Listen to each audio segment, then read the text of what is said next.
everybody. Today, I thought we could watch the Elden Ring Shadow of the Erdtree story trailer. Shadow of the Erdtree is the first and I believe only expansion for Elden Ring, which is a video game created by From Software, and it is one of my favorite video games of all time. I have a lot of love for it, and I'm very, very excited to play the DLC Shadow of the Erdtree, which comes out in less than a month at this point, so not too far away. And is this a good sound? I have some haven't shaved today, so I've got some stubble. Rubbing my stubble. Is that an ASMR trigger?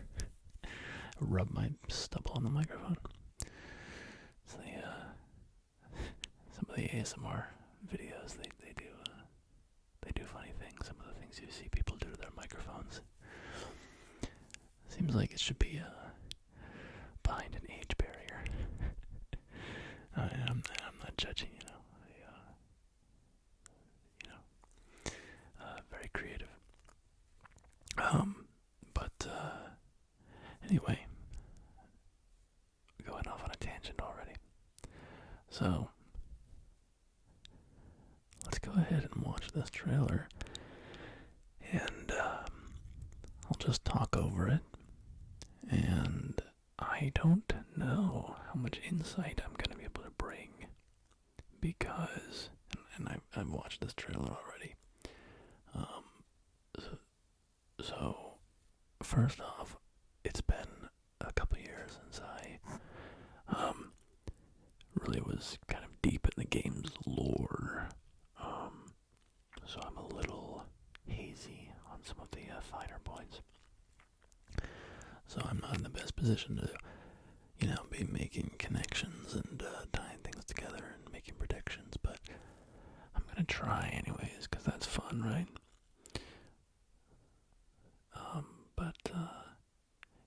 The trailer is completely indecipherable, pretty much. It's fun. Let's go ahead and jump in and watch it, and I'll talk over it. So if you have not seen the trailer yet, and you want just a nice experience with nothing else distracting you, go ahead and watch it on your own first, and then you can come back here. Alright, let's get into this. Peggy 16.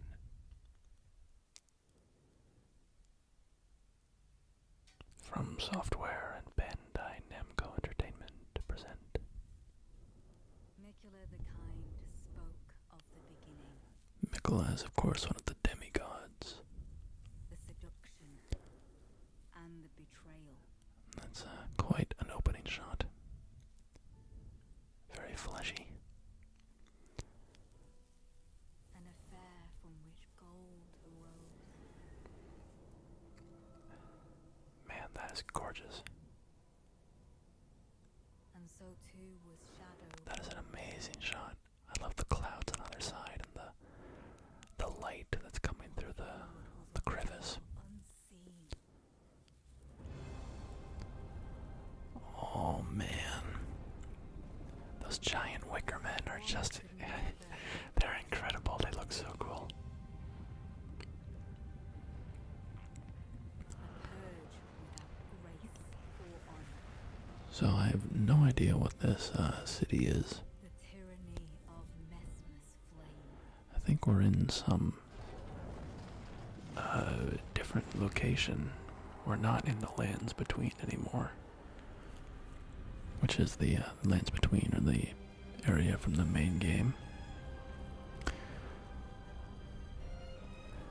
Man, it's just beautiful. Some of these shots, just amazing.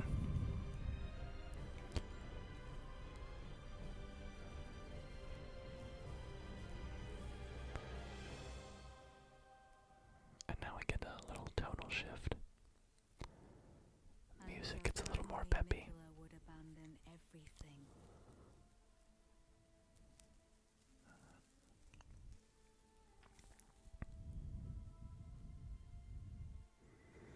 His golden flesh, his blinding strength,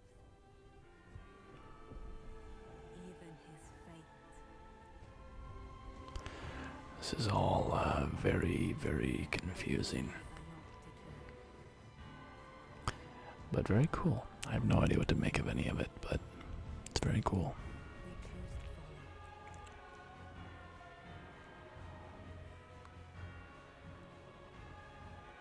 Will you walk with us? Elden Ring, Shadow of the Erdtree.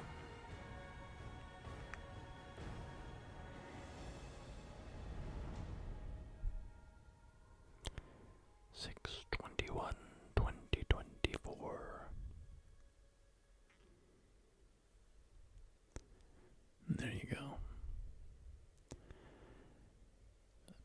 Pre-order now, of course. Pre-orders. Pre-order to get the bonus in-game gesture. Alright. So, well, that's the trailer. We'll scrub back through it a little bit and see what's what. See what we can see. But you know what? We're here. Can look at this guy, Mesmer the Impaler. So this seems to be the big bad of this expansion pack. He is a long, lithe, lanky figure with snakes crawling around him. Red snakes. And wings decorating his spear. And actually I think the wings are coming from his snakes as well. It's hard to tell exactly. I think they are, yeah. So I guess those are part of his flesh, maybe, or part of the snakes. I'm not sure if the snakes are part of him or just crawling around him. This is a character that we have not heard before. We've not heard of in the main game. So, it'll be interesting to learn more about him. You can see on the back of his cape here, there's a symbol. And that symbol also graces the box of this collector's edition of the game. Or of the DLC, which I don't think I've ever heard of a collector's edition for a DLC before. Sorry about that. I accidentally hit the unpause button, and it loaded up another video immediately, and a man started yelling at me. So that was not very relaxing. But what I was saying was, on the back of Mesmer's cape here, we can see a symbol that is also on the box. And then I said I couldn't think of a DLC that had its own collector's edition before. Could be the case that there's probably been another case of this, but maybe in MMOs or something, or live service games. Not that wouldn't make sense. I don't know. It's the first that I've seen of it. But the symbol on Mesmer we can see is this ring, and there seems to be flames in the ring, and I guess more flames maybe on the left. There's a ring with a vertical object, a spear or something, cutting through it. And on the left side we have a little ball of flame, I think. And on the right, we have a sort of twisted crown of vines or some other material. So I don't know what to make of that. Oh, and there's a snake coiling around the centerpiece. And there's a lot of snakes on this box, actually. You can see snakes in the corners, snakes on the other side. So Mesmer is a very snake-oriented guy. And what I'll say from the main game that we know is snakes represent heresy. Heresy against the Golden Order. Snakes featured prominently with Praetor Rykard, who allowed himself to be devoured by a giant serpent and intended to eat the gods. So, snakes have that presence in the game previously. So, that leads me to think Mesmer is probably blasphemous in some way, probably aligned against the gods in some way, which fits in with the motif of the Erdtree not looking to be in a good condition. Let's see if we can get a look at that. Here we go.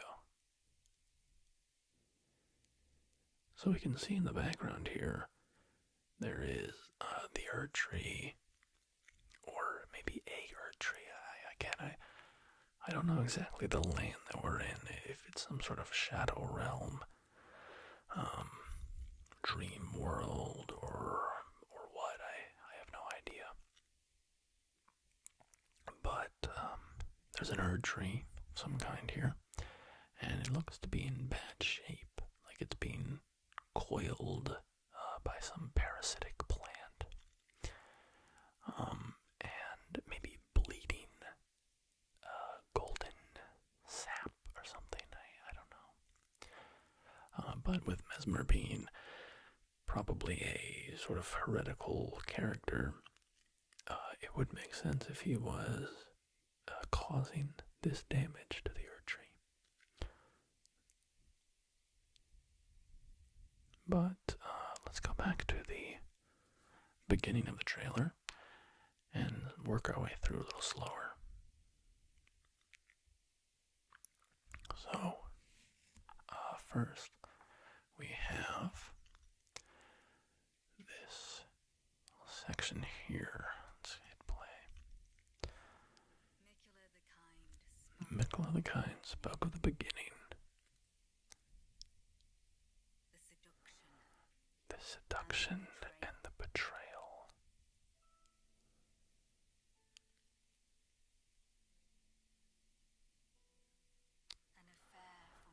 An affair from which gold arose.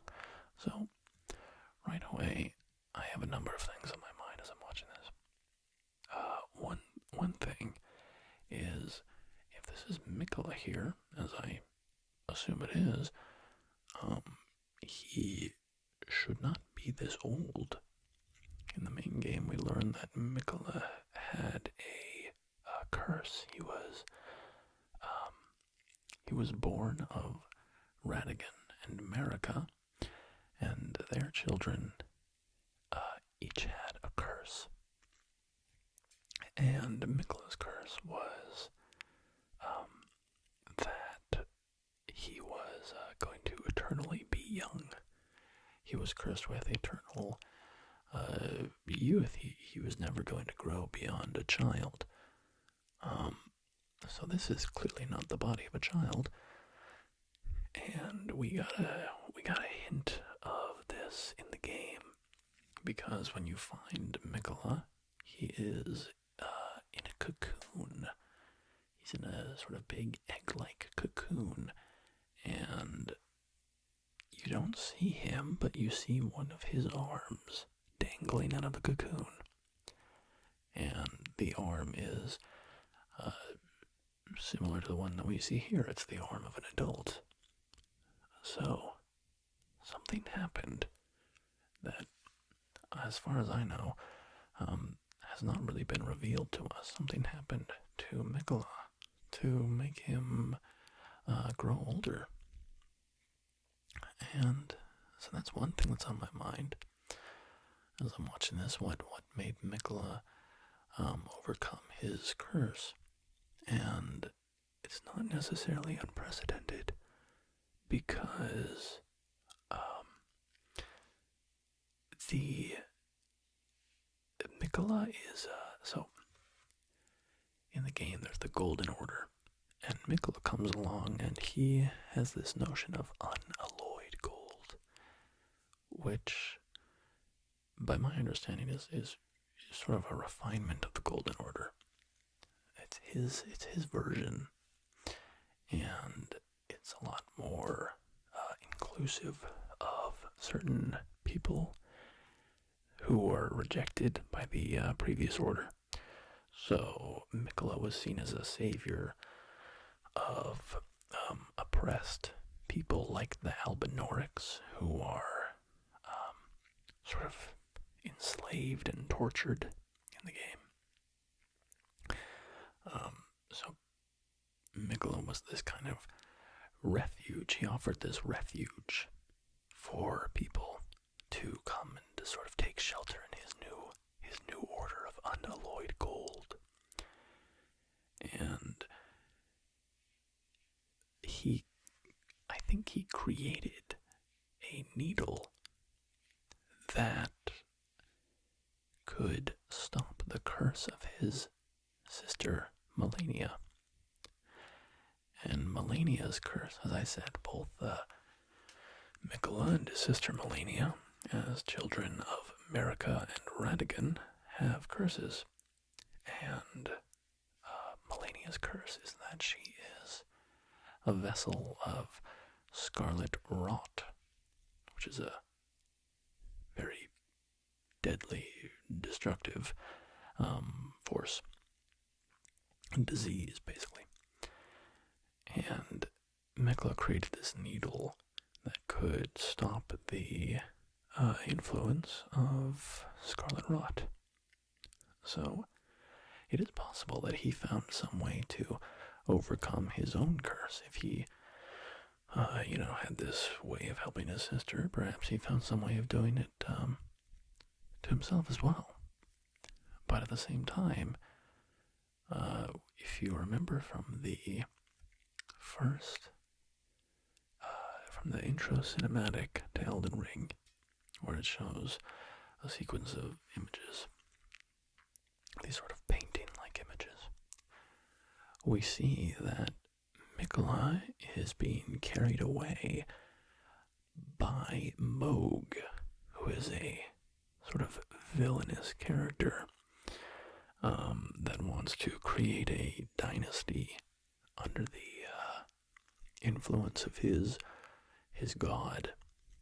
And he kidnaps Miquella from the Erdtree, which is where Miquella's new kingdom was going to be built.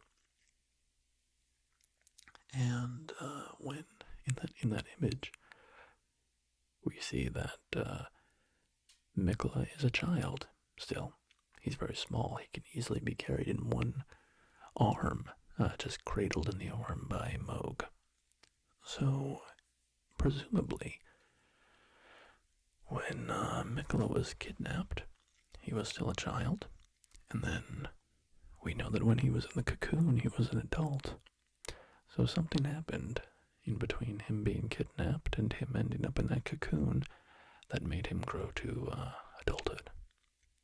So, I don't really know what that could be precisely, but that is something that I'm just looking out for, interested to see what the explanation is for that. The other thing that I wanted to draw attention to is, let's rewind and listen to the words that are spoken here. Miquella the Kind. Alright, here we go. The kind spoke of the beginning.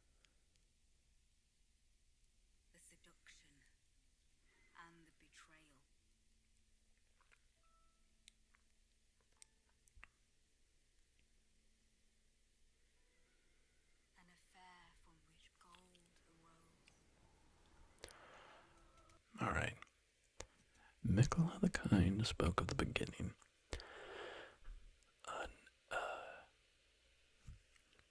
Let's get the exact word. The seduction and the betrayal.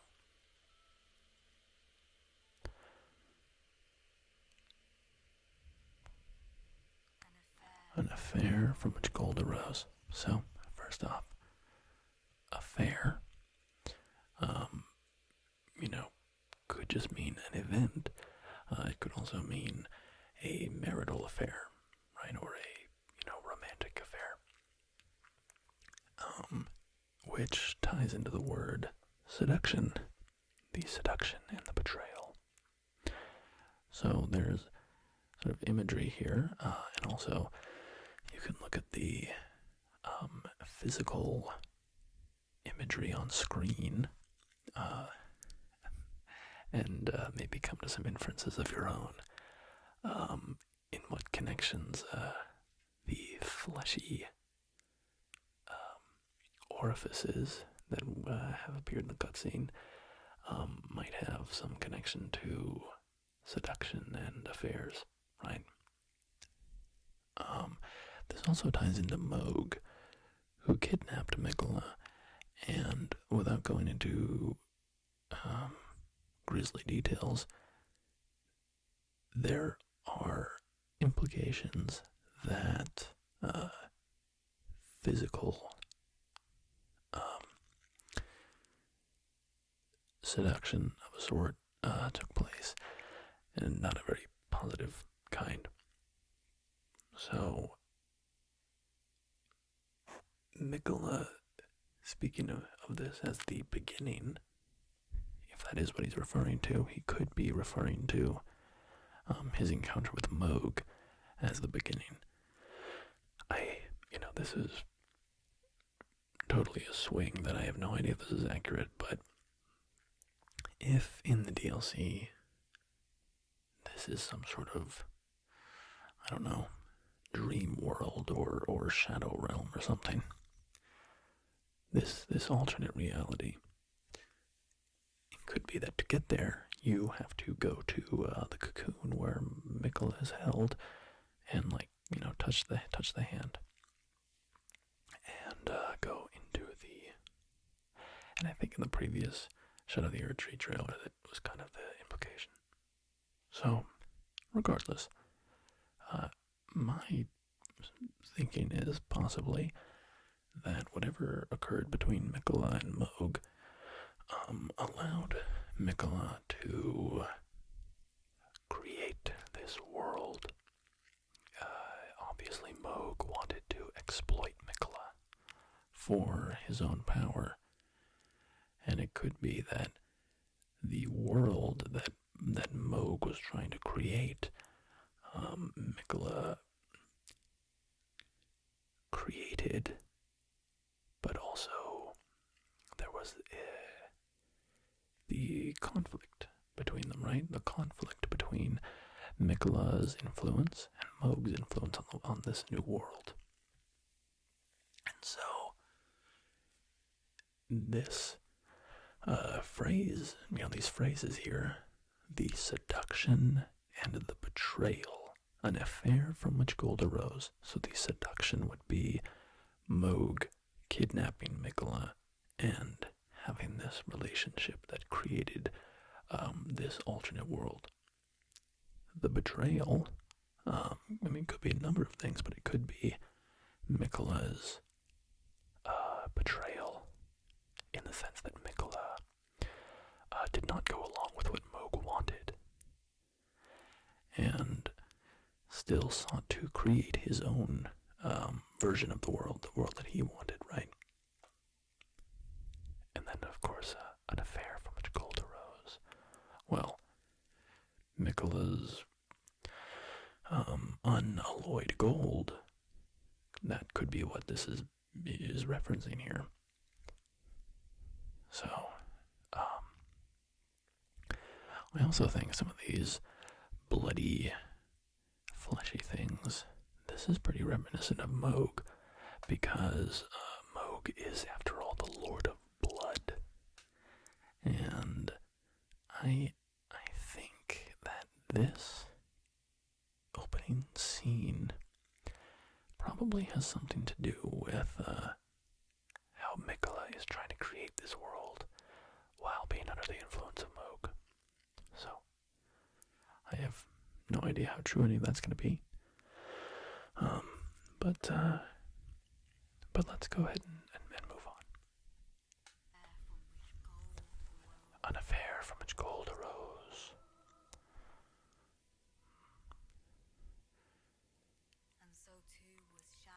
And so too was Shadowborn.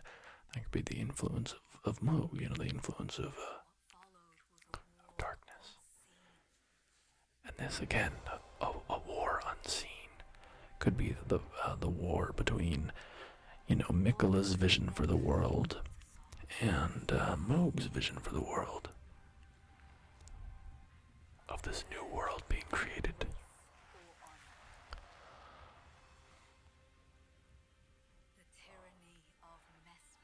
The tyranny of Mesmer's flame.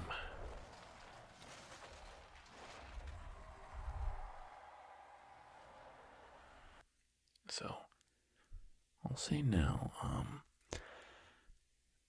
Mesmer, obviously we haven't seen any direct reference to Moog here.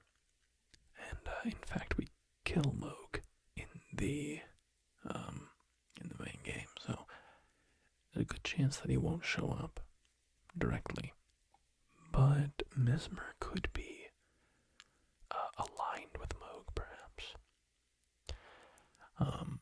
It is interesting to note that Mesmer's name obviously starts with an M, which is kind of silly to point out, but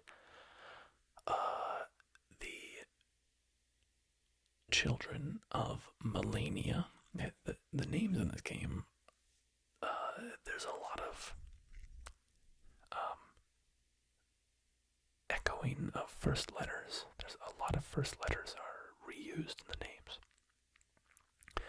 So you have, Radigan and Renala and Ronnie and Rykard, right? You have America and Melania and Millicent and Mesmer and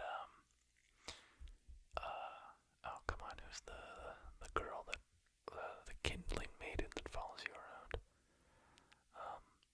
I can't remember her name, but anyway, there's these names do tend to indicate trends or connections or family lines or stuff, so I think Mesmer having the name Mesmer beginning with an M might indicate that he is in some way connected to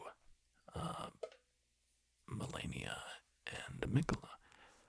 I don't know if I would immediately suggest that he's a child of Radican and America, but it's not impossible. That would be my first instinct, but there could be another connection. He uses flame very clearly, and Moog used blood magic. But I kind of remember it being flame-like. This is a moment where I wish I had kind of, if I could just remember, I feel like the spells might be called like blood flame and stuff like that.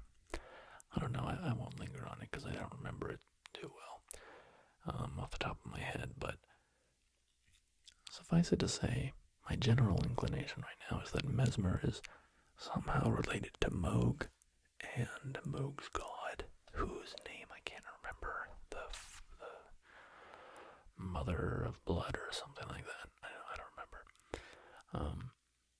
And my, rough theory is that they were trying to create a world using Miquella.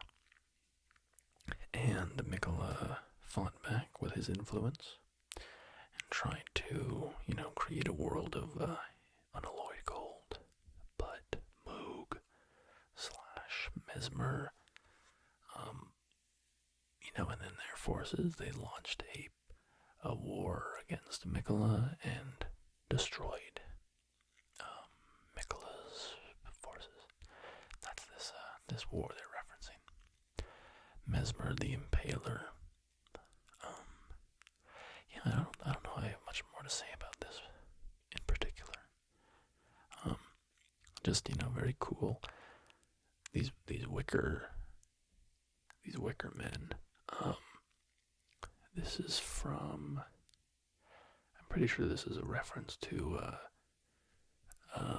Julius Caesar writing in his account of his Gallic campaigns, talking about these wicker men full of human sacrifices.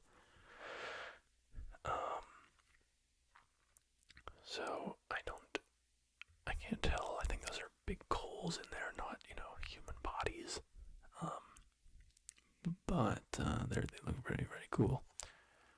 And I like the tops. How there's these kind of claw-like tendrils emerging.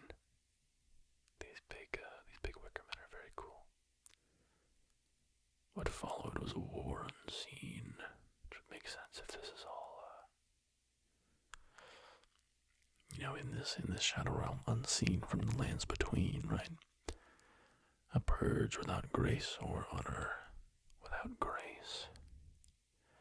That's interesting. That's a deliberate use of that word, right? Without grace.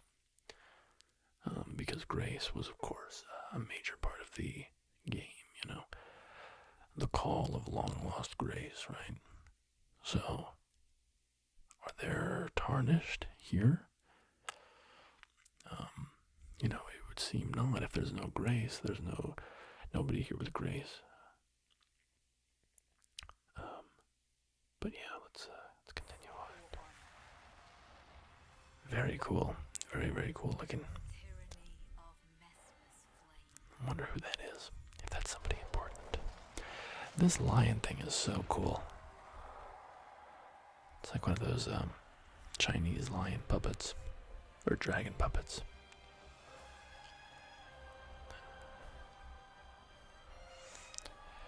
Guess that's why they call him Mesmer the Impaler. Because there's a lot of impaling happen there. I don't know if there's much more I can say about the tree here. I don't really know what to make of it. Besides, there's clearly this element of gold that is indicative of, to me, Miquella.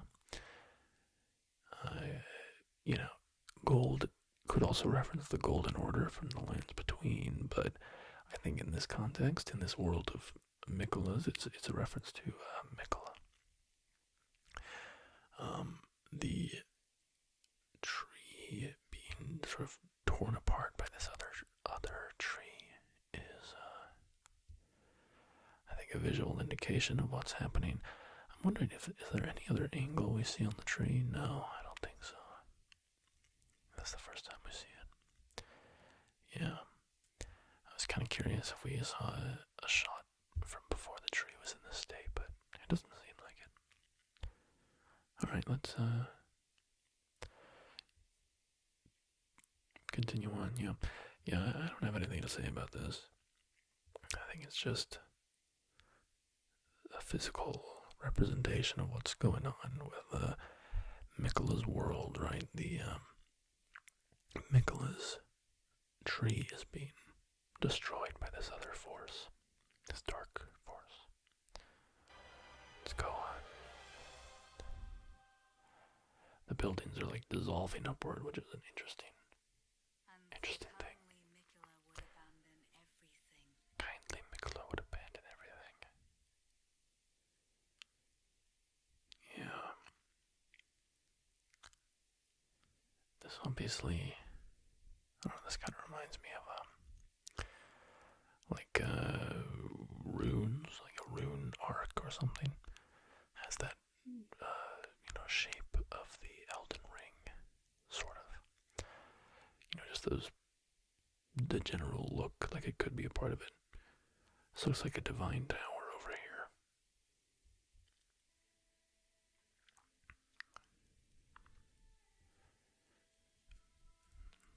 to make of these little lampposts. Golden flesh, his blinding strength,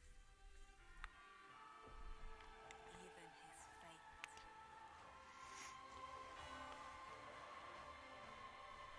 But we are not to do. You know, so is this supposed to be Miquella? Is that Miquella? Because what I'm looking at is, they look like flower petals to me. And, flower petals, I think, again, I believe, Saint Trina from the game, is associated with flowers of some kind. I'm really stretching my memory at this point. But Saint Trina was like putting people to sleep. There was some all the spells that like let you put people to sleep, or the items that let you put people to sleep, or reference Saint Trina. So is this Saint Trina, I wonder, or is this Miquella? It doesn't really look like his hair. Like, this is some kind of veil. You don't see that long golden hair of Miquella's. Yeah. Hard to get a good look here because it's blurry, but that does look like Miquella's hair. Let's see if I can see it blowing when it's in motion. Does it blow like hair, or does it blow like a veil? Yeah, that's hair. Right? His golden flesh, his blinding strength, even his fate. He abandoned it all. What does that mean? He abandoned it all. I guess he just, he saw that his world was destroyed and he left. Took it all away. I don't know. He gave up on it. What's very interesting, and we're going to get a better look at this in a second, but the way that there's this curving light up towards the tree, it looks like it's like draped with a veil or something. It's a very interesting effect. And there's these black speckles all around the tree. Let's play it a little more.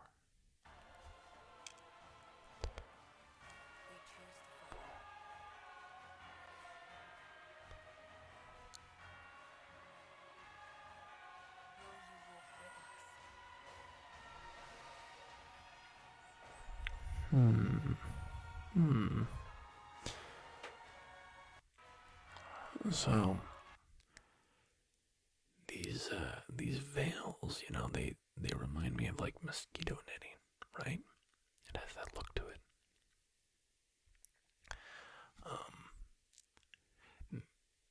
So kind of bed-like, reminiscent of a bed with the veil, with the netting over it.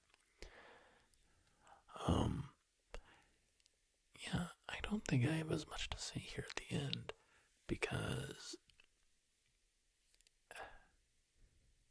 I don't know, it just seems like Miquella left for whatever reason, and what does it say? He left it all, or he abandoned it all. How did it put it? Let's play this. And so kindly Miquella would abandon everything. Okay. He would abandon everything. His flesh, his strength, and his fate. What does it mean to abandon your fate? It's kind of an interesting phrase, isn't it? You don't normally think of someone abandoning their fate. Normally fate is sort of you can't abandon it. It's your fate. You're destined for it. So to cast your fate aside is an interesting way of putting it.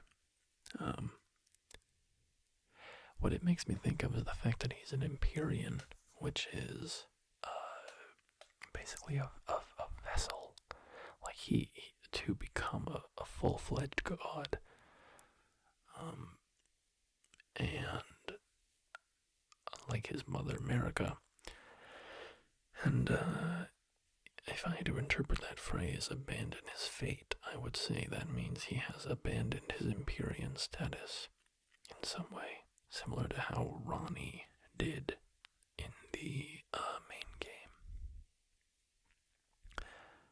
Maybe Miquella, seeing that he was losing the war,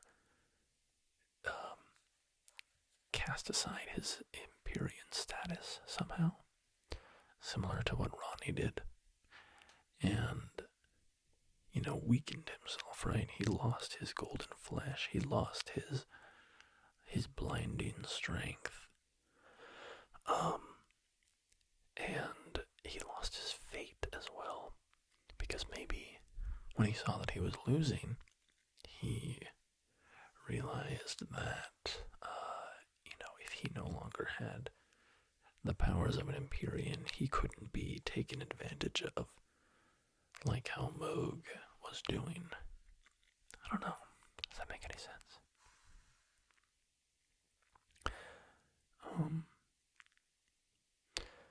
Yeah, look at these people here, though.